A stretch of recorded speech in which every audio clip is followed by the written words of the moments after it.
Definitely a warlike situation. You come point guns in the direction of my wife and my kids, damn it, I'll meet you at the door anytime. Es ridículo que un destacamento militar intente entrar en una propiedad privada. Han pasado 12 años y me sigue partiendo el corazón. Esa gente se había preparado a conciencia, estaban dispuestos a morir y lo hicieron. La noticia ocupó 2 titulares en la prensa internacional, pero aún hay muchos datos por desvelar. A continuación, en el informe final, la tragedia de Waco.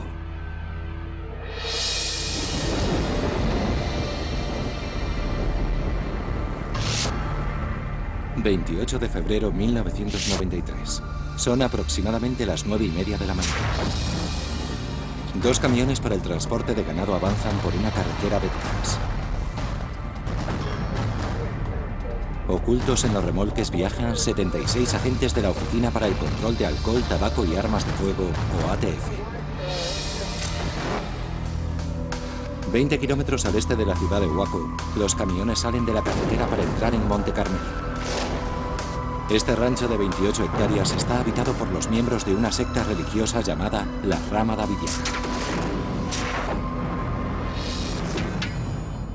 ¿Quiénes son los davidianos? En el complejo de edificios se incluyen una capilla y las viviendas de más de un centenar de sectarios. Una investigación del ATF ha descubierto que entre sus muros, los davidianos han acumulado un arsenal de armas ilegales.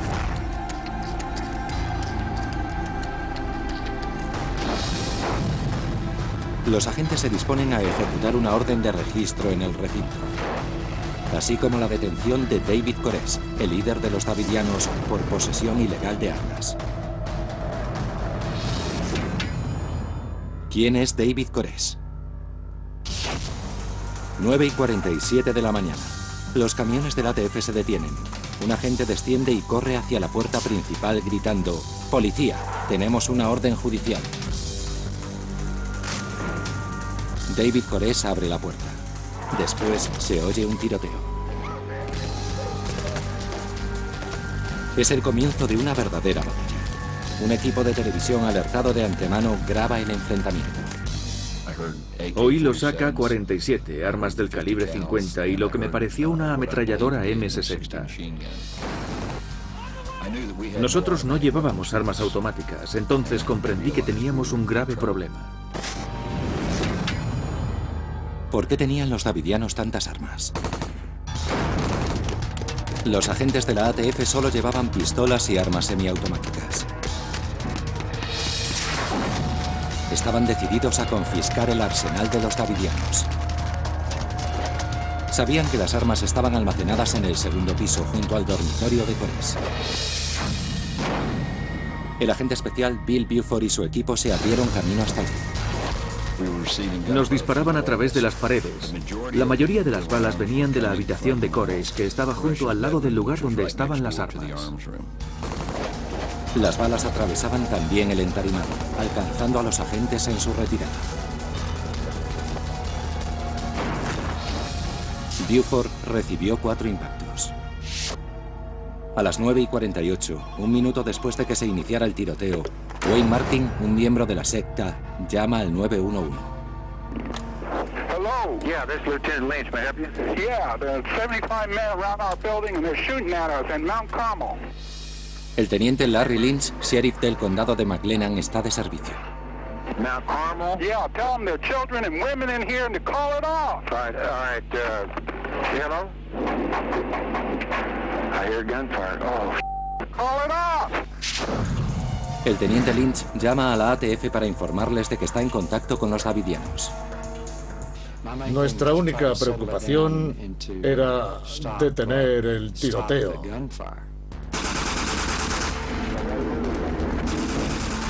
You could hear lots of people being shot. We did see a number of federal agents being shot on the outside. Definitely a warlike situation. ¿Por qué los davidianos se resisten con tanta violencia? 11:30 de la mañana. La ATF alerta al FBI y solicita refuerzos en Monte Carmelo. Mientras, los agentes del ATF negocian telefónicamente con Koresh y Steve Snyder, su hombre de confianza. Las partes acuerdan un alto el fuego.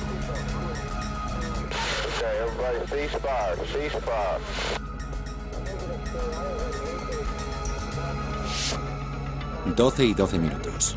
Casi 2 horas después de que todo empezara, el tiroteo se detiene. Es el enfrentamiento armado más prolongado en la historia de las fuerzas del orden en Estados Unidos. Conmocionados, los agentes se disponen a socorrer a sus camaradas heridos. Descubren que 4 de ellos han muerto. 20 más sufren heridas de bala o de metralla. We know that Koresh is injured, or so he has told reporters by telephone. Also, we believe that there are 2 of his followers who are dead inside the compound, and then also several others injured. 4 davidianos han muerto en el enfrentamiento. 6 están heridos. ¿Por qué la ATF no previó el enfrentamiento con los davidianos?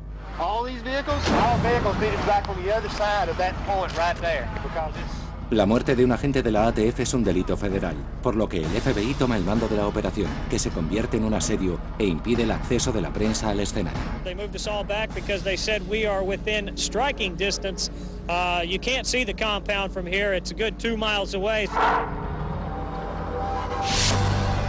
El FBI adopta las medidas habituales en situaciones de crisis.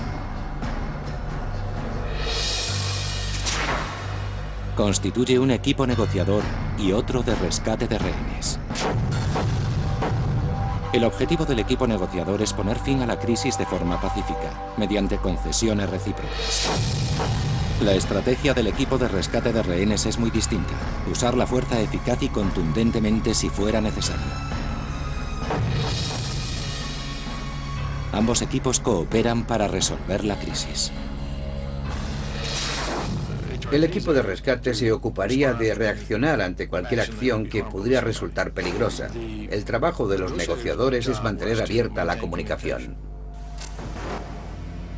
24 horas después del tiroteo, el equipo de negociadores consigue la liberación de 14 niños. También obtienen una promesa de rendición por parte de David Koresh. Si el FBI organiza la emisión radiofónica de un sermón de Koresh a nivel nacional, él y sus seguidores, más de 100, saldrán del complejo. El FBI permite la emisión. 2 de marzo, tercer día de asedio. La emisora Christian Broadcast Channel ofrece el discurso de Koresh.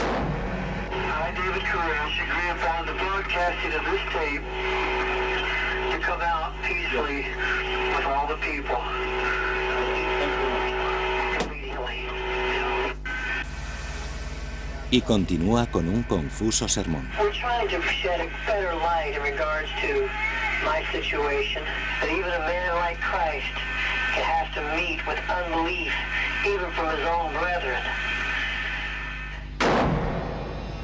Cuando finaliza la emisión, los agentes esperan.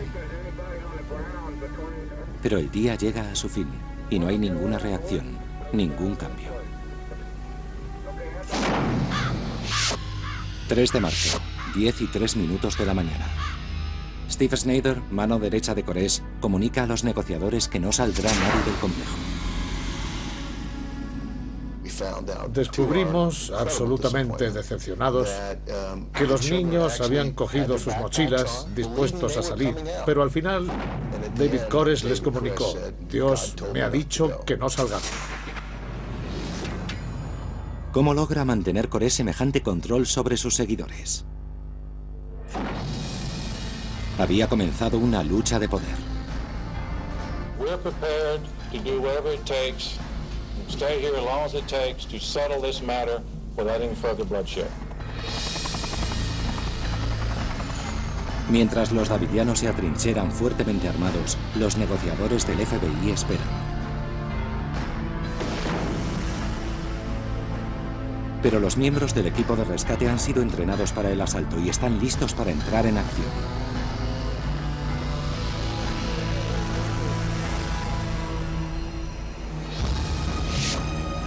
...5 de marzo de 1993, cerca de Waco, Texas. Han transcurrido 6 días y no hay acuerdo entre el FBI y la secta davidiana. El equipo negociador del FBI realiza algunos progresos. At 8:45 a.m. today, Heather, 9 years old, was released. This brings the total of persons released through negotiations to 21 children and 2 women. Aún quedan 95 davidianos en el interior del complejo, incluidos 21 niños. 7 de marzo, octavo día. El FBI solicita al Pentágono que le proporcione tanques Abrams, los mismos que se usaron en la Operación Tormenta del Desierto. Afirma que los tanques son necesarios para proteger a sus agentes del potencial armamentístico de los davidianos. El Pentágono aprueba la petición. El equipo de rescate de rehenes convence a Jeff Yamar, el oficial al mando de la operación, para que adopte medidas contundentes.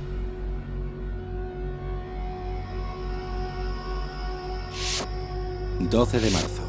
...13º día de sitio.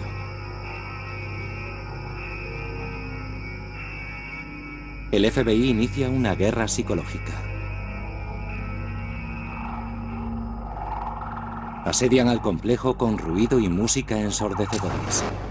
Cortan la electricidad y dirigen focos de luz cegadora hacia las ventanas. ¿Podrá el FBI lograr un final pacífico para la situación? Durante los siguientes 9 días, Coré solo permite que 9 adultos abandonen el complejo. 23 de marzo, día 24 del cerco. Ya han salido 35 personas. En el interior quedan 62 adultos y 21 niños. Durante 2 semanas más, los negociadores del FBI mantienen la comunicación con Corés y Steve Snyder, su mano derecha. A pesar de ello, no saldrá nadie más de Monte Carmelo. La agresiva estrategia del equipo de rescate entorpece los avances del equipo negociador. 10 de abril, día 42. Ningún davidiano ha salido en 18 días.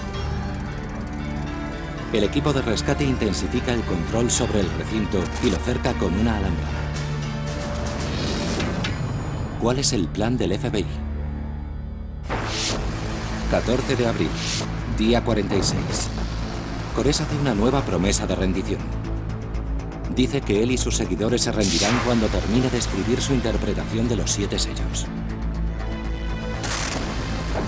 Según dice el libro del Apocalipsis, los 7 sellos ocultan un pergamino milagroso. Cuando el Mesías lo abra, revelará los acontecimientos que precederán al fin del mundo. Is this just another lame excuse put out by Mr. Koresh to stall the proceedings? Based on his past track record, you would have to assume that that's probably the case. 18 de abril, día 50. Desde hace casi un mes no ha salido nadie más. Los esfuerzos para convencer o evacuar forzosamente a los davidianos han sido inútiles. It is day 51 of the continuing standoff at Mount Carmel, the hardest line yet evidently being taken by FBI authorities this morning. Día 51, 6 de la mañana. El FBI recurre al gas lacrimógeno. Era una forma de decirles, tenemos una orden judicial. Este es un país civilizado. Es hora de que salgáis y llevéis vuestras quejas ante un tribunal.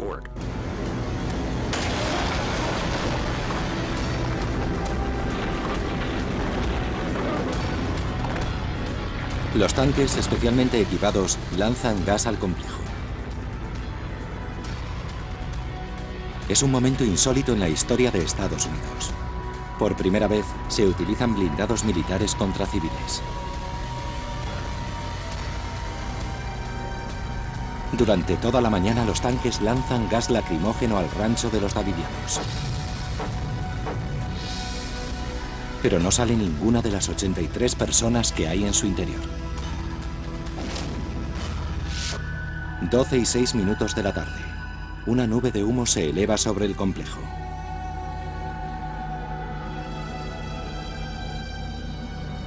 Y entonces...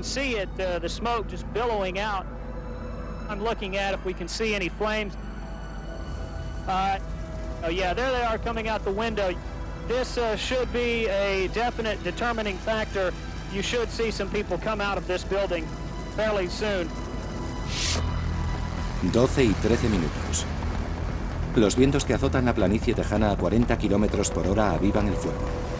Las llamas salen de las ventanas y rodean los edificios. This is definitely, I'm certain, not what the FBI had intended. This is not what they wanted. Now it is up to David Koresh. If he is indeed who he says he is, he will not let his people sit in there and burn to death. 12 y 17 minutos. Las llamas se elevan cada vez más. 4 davidianos abandonan el complejo. En los siguientes 15 minutos, muy pocos más escaparán de aquel infierno. Un agente del FBI ayuda al último davidiano en salir. Una mujer con graves quemaduras. Solo 9 seguidores de Koresh sobreviven al incendio. 74 personas mueren en el interior, incluidos 21 niños. Mientras las llamas arruinan el complejo, surge una pregunta que permanecerá sin respuesta durante años. ¿Quién provocó el incendio? El humo se disipa. La opinión pública exige una respuesta. ¿Cómo un enfrentamiento entre agentes del orden y un grupo religioso pudo terminar con semejante derramamiento de sangre? Pero dicha respuesta no era tan fácil de obtener. 22 de abril de 1993. Han pasado 3 días después del trágico incendio en el rancho de la rama davidiana cercano a Waco, Texas. Entre los rescoldos yacen los restos de 80 davidianos, incluidos los 6 fallecidos en el tiroteo inicial. Sumados a los 4 agentes de la ATF caídos, la cifra de víctimas es aterradora. Las preguntas acerca de lo ocurrido son cada vez más numerosas, pero las respuestas tardan en llegar. ¿Qué es la rama davidiana? Una secta con creencias apocalípticas y antecedentes violentos. La interpretación que la rama davidiana hace de la Biblia se centra fundamentalmente en el libro del Apocalipsis y en el misterio de los 7 sellos. Estos son descritos como una serie de sellos de cera empleados en un pergamino sagrado. Según la Biblia, solo Jesucristo, el Mesías, puede abrir los sellos. Cuando se abran, revelarán los misterios que profetizan el fin del mundo. El primer sello, por ejemplo, describe a los 4 jinetes del Apocalipsis. David Koresh cree que también él puede desvelar esos misterios bíblicos. Y eso nos lleva a la pregunta, ¿quién es David Koresh? Un hombre de oscuro pasado que se considera el segundo Mesías. Su verdadero nombre es Vernon Howell. 1981. A los 21 años, Howell, carpintero, se une a la rama davidiana en Waco. Poco después se iniciará en el estudio de la Biblia. 1985. Howell viaja a Israel. A su regreso, declara que una hueste de ángeles le ha revelado el verdadero significado de los 7 sellos. Es entonces cuando afirma haber recibido el Espíritu de Cristo y ser su encarnación en el mundo actual. Por lo tanto, él podía abrir los 7 sellos. 1987.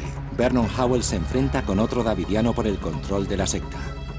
La rivalidad acaba en tiroteo. 8 davidianos son juzgados por intento de asesinato. 7 son exonerados. En el caso de Howell, el jurado divide su opinión y el juez decide absolverlo. When Christ brings his book, that book contains what? A revelation of who? And comes again, what's he going to bring? Howell toma entonces el control de la rama davidiana. 1990. Vernon Howell pasa a llamarse David Koresh. Elige el nombre de David en recuerdo al rey David. Corés es el nombre hebreo de Ciro, el rey persa que conquistó Babilonia en el siglo VI a.C. A instancias de Corés, los davidianos empiezan a comprar armas. En 1993 ya poseen cientos de armas automáticas y semiautomáticas. ¿Por qué compraban armas los davidianos? Según los supervivientes de la secta, para protegerse y obtener dinero. Algunos miembros del grupo descubrieron que podían ganar más dinero para el grupo visitando ferias de armas, comprándolas y vendiéndolas legalmente. Clive Doyle recuerda las enseñanzas de David Corés.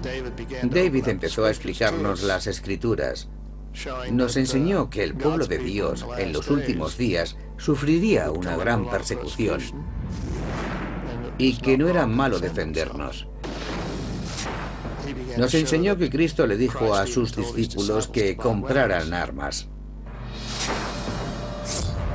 ¿Cómo mantenía Corés un control semejante sobre sus seguidores? Ellos le consideraban el Mesías. El libro del Apocalipsis profetiza que el Mesías derrotará a Babilonia en la batalla del fin del mundo. David Corés convenció a sus seguidores de que él era el Mesías. Les enseñó que tenían que defenderse de la Babilonia de los tiempos modernos, los Estados Unidos de América.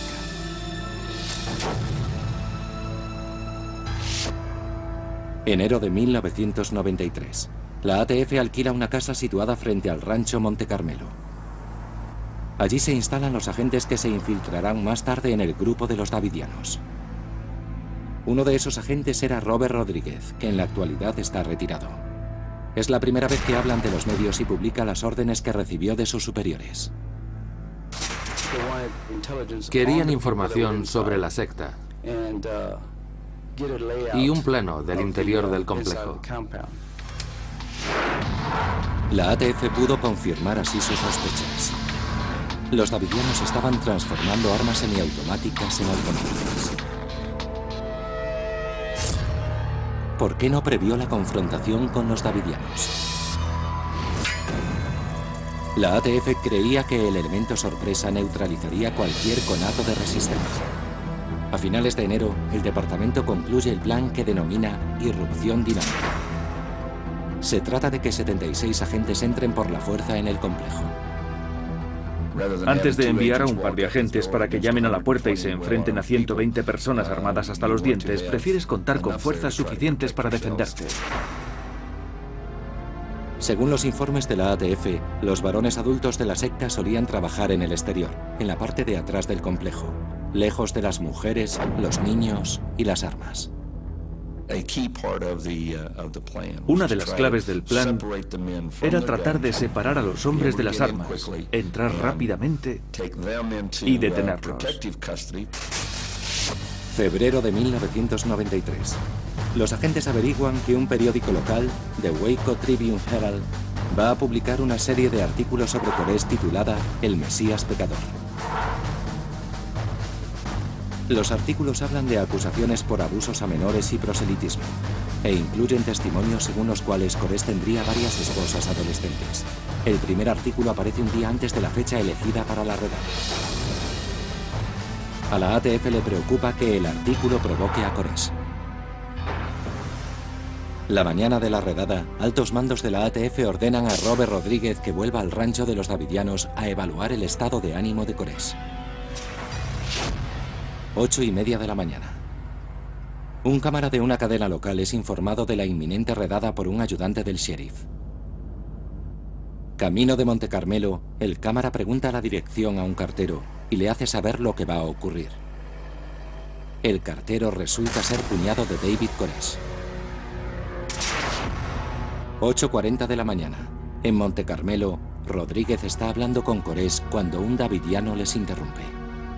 Cuando volvió, unos minutos después, era otra persona. Me miró fijamente a los ojos y me dijo, ya vienen, Robert. Ya vienen. 9:05 de la mañana. Rodríguez sale de Monte Carmelo para alertar a sus superiores de que los davidianos conocen sus planes. Les dije que sabían que íbamos a actuar y que hacerlo no era una buena idea, pero aún así siguieron adelante. 9:45 de la mañana. Los agentes de la ATF presienten el peligro cuando llegan al rancho. Cuando tomamos el camino que conduce al complejo, los conductores nos dijeron que no había nadie a la vista, y aquello nos preocupó mucho. David Thibodeau estaba en la cafetería del complejo cuando llegaron los camiones. Empecé a oír disparos. Al principio sonaban en la entrada, pero poco después empezaron a oírse por todas partes.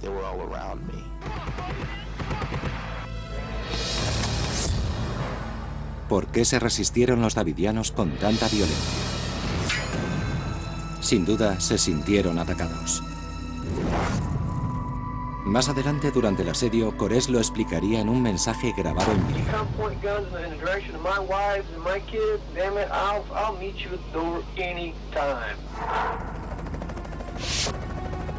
12:12. Tras 2 horas y media de enfrentamiento, se negocia un alto el fuego. El tiroteo se detiene. Vi cómo salían los agentes de la ATF retirando a sus hombres caídos, a los agentes heridos. Fue una escena impresionante porque cuando pasaron a nuestro lado, su expresión era de absoluta perplejidad. La misión de la ATF había fracasado. 4 agentes federales habían muerto. Es entonces cuando el FBI entra en escena. Su plan inicial es persuadir a los seguidores de Koresh para que salgan. El plan de emergencia, recurrir a la fuerza, requiere la autorización de la máxima autoridad del país en materia de orden público.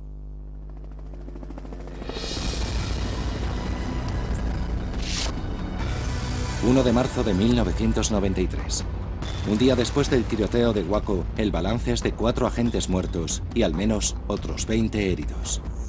En el interior del complejo han muerto 4 davidianos, otros 6 están heridos, pero rechazan la ayuda médica que les ofrece el FBI. Los davidianos que sobrevivieron revelarían más adelante que David Koresh autorizó el homicidio compasivo de 2 hombres heridos de gravedad. El FBI envía a Jeff Yamar, su jefe de operaciones en San Antonio, para que dirija el asalto a Monte Carmelo.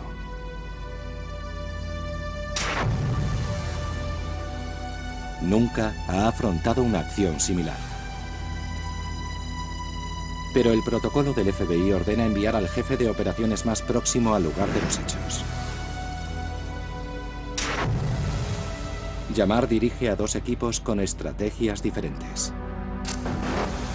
El equipo de rescate de rehenes está entrenado para la intervención rápida y el rescate. El equipo de negociación recurre al diálogo para poner fin a la crisis. ¿Conoce el FBI lo suficiente a los davidianos para conseguir un final pacífico? En un principio no, pero los negociadores intentaron aprender rápidamente todo lo posible sobre ellos. Gary Nesner estaba al mando de los negociadores cuando comenzó el asedio. Fuimos francos y honestos con Koresh. Le dijimos, no comprendemos de todo lo que quieres, pero queremos saber más. Nos interesa y te escuchamos. Los primeros esfuerzos de los negociadores logran la liberación de varios niños. Después las conversaciones se estancan. El equipo de rescate de rehenes presiona a Yamar para entrar en acción. Este se niega. Los negociadores redoblan sus esfuerzos, pero sin resultado. El 7 de marzo, David dijo enérgicamente: no lo comprendéis. El resto de los niños son mis hijos y no saldrán. 8 de marzo, 9º día. Koresh envía este vídeo en que aparecen los hijos que ha tenido con sus esposas. Él cree que sus hijos se convertirán en los santos ancianos que, según dice la Biblia, rodean el trono de Dios. 12 de marzo, día 13 del asedio. Yamar, el jefe de la operación del FBI, da su autorización al equipo de rescate para que inicie una guerra psicológica. Proyectan potentes focos hacia las ventanas del complejo y emiten ruido y música ensordecedores durante toda la noche, con la esperanza de intimidar a los davidianos. ¿La agresiva táctica del equipo de rescate perjudicó al equipo negociador? Evidentemente así fue, ya que inspiró la desconfianza de los davidianos. 18 de marzo, día 19. Steve Snyder afirma que 30 personas estaban dispuestas a salir, pero que debido a las agresivas tácticas del equipo de rescate han decidido no hacerlo. Snyder lo explica en esta conversación con los negociadores. Just the total change of a mood, the attitude here. I actually thought there might have been that many that were going to come out seriously. Habíamos conseguido que saliera un número considerable de personas. Yo sentía que estábamos en el buen camino, pero las conversaciones entre el FBI y los davidianos empeoraron y ellos dejaron de salir.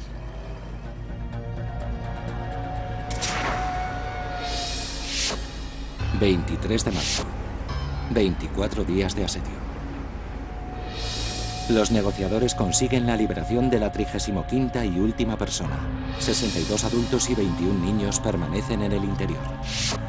29 de marzo... ...30 días. El FBI se enfrenta a un punto muerto. Jamar, el oficial al mando, permite a Koresh reunirse en el interior del complejo con su abogado, Dick Degerin. Comprendieron que teníamos intereses comunes. Mi interés residía en llevar a mi cliente vivo ante el tribunal. Y el suyo, básicamente, conseguir que las personas que había en el interior se rindieran sin más derramamiento de sangre. Degerin se reunió varias veces con Koresh. Este propone un nuevo acuerdo. Se rendirá si el FBI le permite antes escribir su interpretación de los 7 sellos. 14 de abril, día 46. Degerin hace llegar a Jamar una carta firmada por Koresh en la que promete poner fin a la situación una vez que el manuscrito sea entregado a este hombre, el historiador bíblico James Tabor. En ese momento está muy animado y decidido a escribir el mensaje de los 7 sellos. Está convencido de que ha llegado la hora de revelárselo al mundo y de que ha nacido para eso.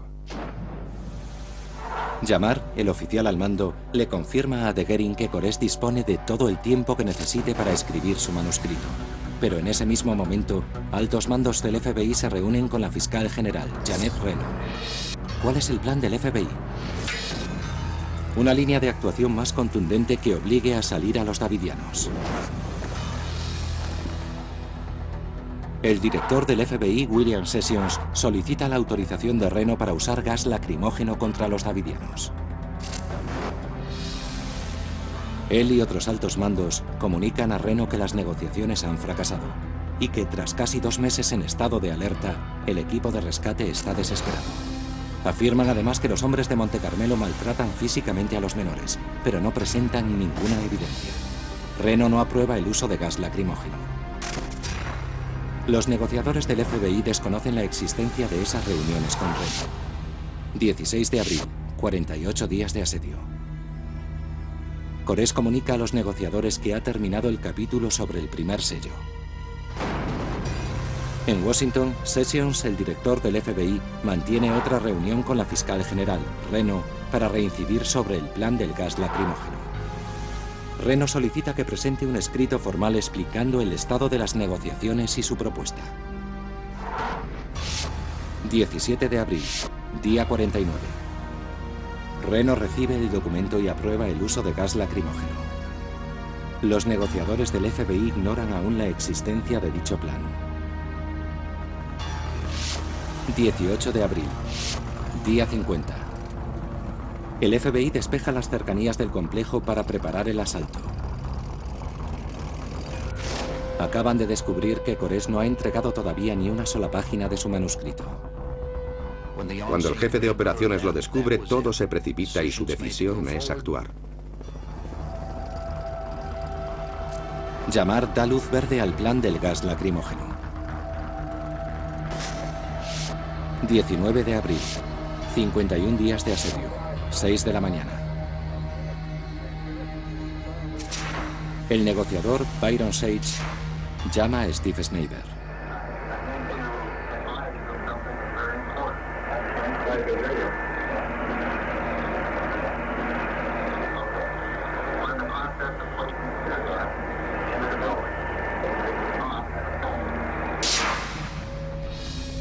Snyder cuelga el teléfono y recorre el edificio ordenando a los davidianos que se pongan las mascarillas. Los tanques comienzan a lanzar el gas. Vientos de hasta 40 kilómetros hacen salir el gas a través de los mismos agujeros abiertos por los tanques. 12:06 de la tarde. El plan no ha salido como se esperaba. El fuego se extiende velozmente por las estructuras de madera.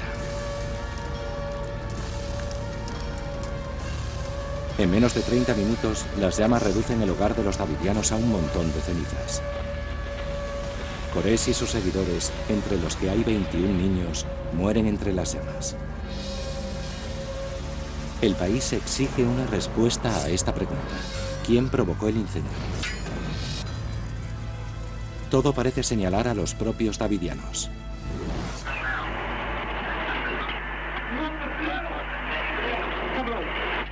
Los micrófonos introducidos por el FBI en las provisiones enviadas a Monte Carmelo recogen pruebas de que fueron ellos quienes provocaron el incendio.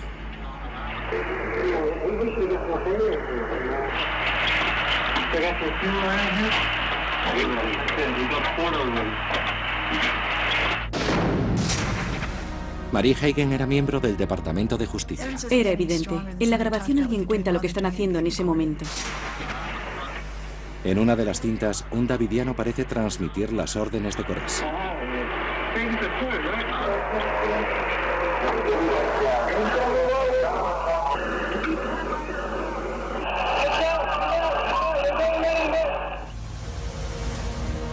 Casi todos los davidianos deciden permanecer en el interior del edificio y mantener a los niños junto a ellos.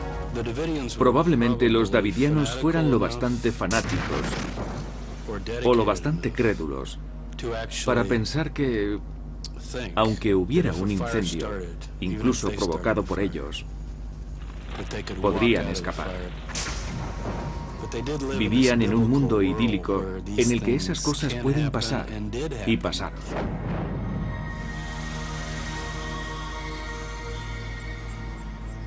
Pocos días después del incendio, los forenses recuperaron el cadáver de David Koresh, descubriendo más evidencia sobre los actos suicidas de la secta. El cuerpo calcinado de Koresh es encontrado junto al de su hombre de confianza, Steve Snyder. Entre sus restos se halla un fusil ametrallador, un AK-47. El doctor Nissan Perwani es el forense que dirigió la investigación. David Koresh no murió por recibir el impacto de un proyectil disparado a gran velocidad sobre su frente. Murió por recibir el impacto de un proyectil disparado a gran velocidad y a quemarropa sobre su frente. Al parecer, Snyder disparó a Koresh y luego se suicidó. 18 davidianos más murieron a causa de disparos, algunos autoinfligidos y todos a quemarropa. Otras 54 personas murieron en el edificio por diversas causas, desde inhalación de humo a traumas craneales severos. A pesar de todo, es evidente que los davidianos no fueron los únicos culpables de las muertes de Waco. La ATF, el FBI y el Departamento de Justicia contribuyeron a tan trágico final. De hecho, el expresidente Bill Clinton considera Waco como uno de los grandes fracasos de su mandato.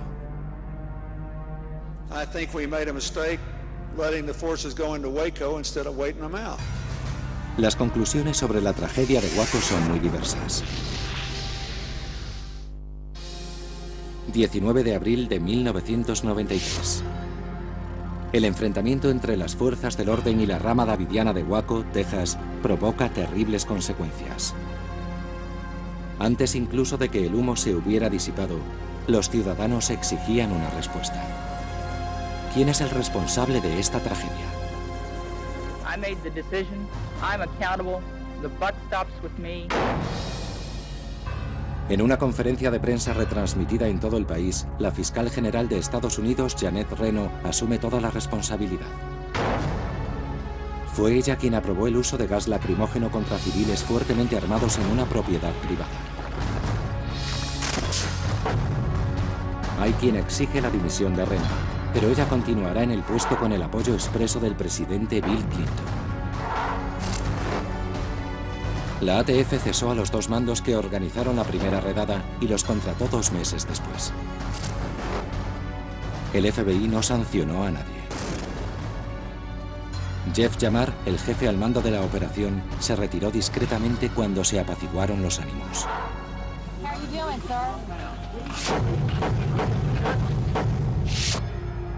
Enero de 1994. 11 supervivientes davidianos son juzgados por la muerte de 4 agentes de la ATF.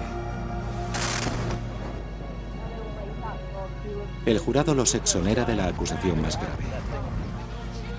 Pero 8 de ellos son condenados por posesión ilegal de armas. Junio, año 2000.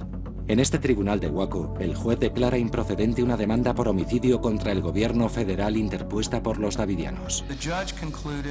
El juez concluyó que los davidianos fueron los únicos culpables de lo sucedido en Monte Carmelo y que el gobierno no tenía ninguna responsabilidad en los hechos. La conclusión del juez coincide con las de las investigaciones abiertas por el Congreso, el gobierno y un comité especial. Todas coincidían. La culpa había sido de los davidianos. Aunque las fuerzas del orden cometieron errores, no fueron responsables del resultado final. Pero la cuestión merece un análisis más profundo. Resulta aconsejable estudiar las acciones de todos los implicados en la tragedia.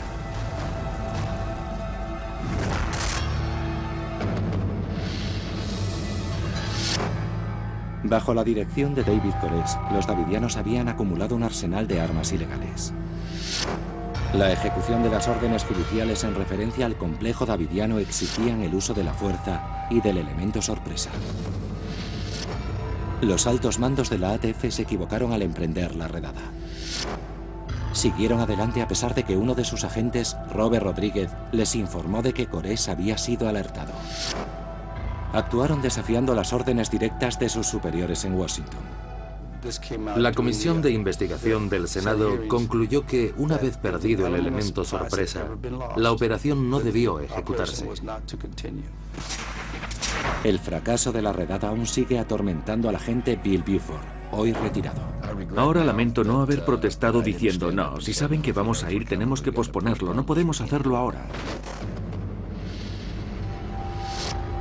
Cuando el FBI se puso al frente de la situación, no sabía prácticamente nada acerca de los davidianos, y eso provocó la tragedia, pues se desconocían sus creencias apocalípticas. Honestamente, creo que el FBI quería acabar con la crisis de forma pacífica, pero su error fue no comprender la situación desde la perspectiva bíblica compartida por los davidianos. El FBI fortaleció los ideales davidianos con su estrategia dual, de negociación por un lado y de agresión por otro. Creo que nos perjudicamos mutuamente, porque las declaraciones de los negociadores y las acciones del grupo táctico no fueron coordinadas adecuadamente. Como negociadores, no solo intentamos controlar constantemente a David Koresh y la situación en general, sino también lo que llamamos crisis dentro de la crisis. Intentamos negociar con nuestro superior, con los responsables de la toma de decisiones, para no perder el control y no excedernos en nuestra respuesta. Igualmente, la guerra psicológica planteada por el equipo de rescate resultó contraproducente. Las tácticas psicológicas fueron probablemente lo más vergonzante que el FBI hizo durante la crisis. Y hoy puedo decir públicamente que el equipo de negociación estuvo siempre en contra de ellas, aunque fracasamos al intentar impedirlas. Cuando esas tácticas fracasaron, los altos mandos del FBI, incluido su director William Sessions, se valieron de unos informes no contrastados en los que se acusaba a los davidianos de abusos a menores para presionar a la fiscal general Janet Reno y que ésta autorizara el uso de gas lacrimógeno. Fue entonces cuando Reno discutió el plan con el presidente Bill Clinton.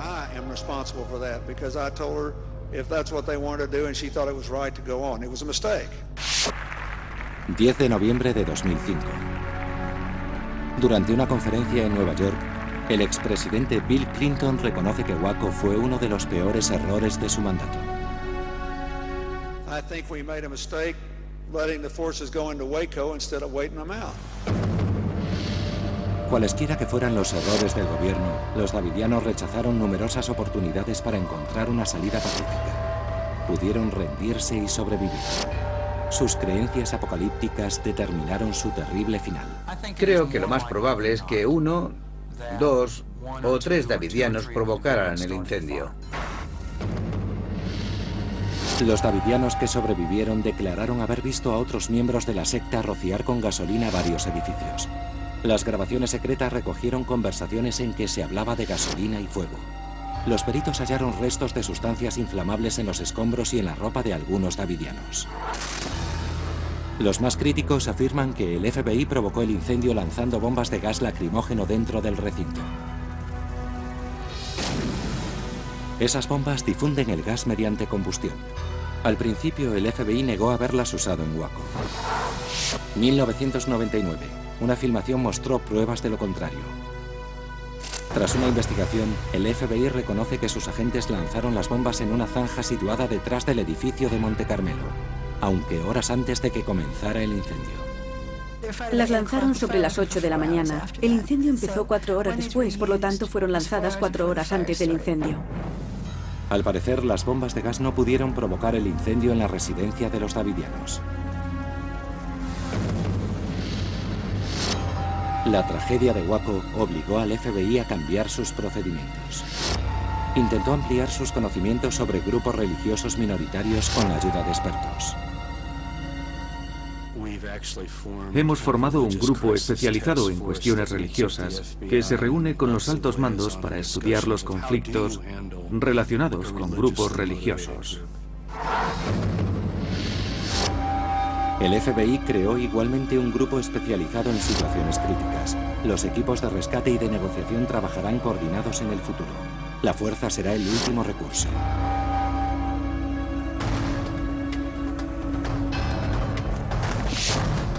...1996, Montana. 3 años después de la tragedia de Waco, el grupo especializado en situaciones críticas se enfrenta a su primera prueba seria, el levantamiento de un grupo antigubernamental. El FBI logra una solución pacífica después de 81 días. No hay ninguna muerte. Pero el celo mesiánico de David Koresh y la devoción obsesiva de sus seguidores no dieron opción a ningún acuerdo. Al mundo de los davidianos le esperaba el terrible final descrito en el libro del Apocalipsis. Sin duda, esa mentalidad convertía a David Koresh en un negociador poco fiable. Aún en el caso de que David Koresh fuera un psicópata, un falso mesías, no creo que el gobierno carezca de toda responsabilidad en relación a la muerte de los niños, de los inocentes de Monte Carmelo. La paz no debió ser alterada, simplemente porque el FBI se sintiera agotado o frustrado. Podrían haber aguantado un par de meses más. Probablemente, de haber sido así, quizá no estaríamos hablando de tantos muertos. En realidad, habría mucha más gente viva. 19 de abril de 1995. 2 años después, en el aniversario del incendio de Monte Carmelo, Timothy McVeigh volaba el edificio Murrah en la ciudad Oklahoma, matando a 168 personas, incluidos 19 niños. McVeigh se jactó de que esa era la respuesta a la acción del gobierno en Waco. Para los agentes federales que estuvieron en Monte Carmelo, la conmoción que les provocó aquella tragedia sigue siendo una pesada carga. Hizo el FBI todo lo que pudo. En algunos aspectos nos sentimos orgullosos de nuestras acciones, pero cometimos algunos errores. Se tomaron decisiones erróneas. No logramos que salieran con vida. Así que fracasamos. Aún me siento responsable por muchas razones de la muerte de nuestros 4 agentes y, en definitiva, de las consecuencias del incendio en el que murieron tantos niños. Es algo en lo que pienso cada día. Nuestra prioridad número 1 es la vida humana. El hecho de que murieran fue un gran fracaso.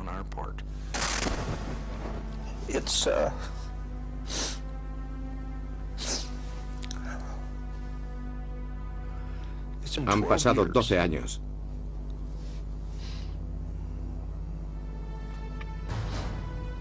Y me sigue partiendo el corazón.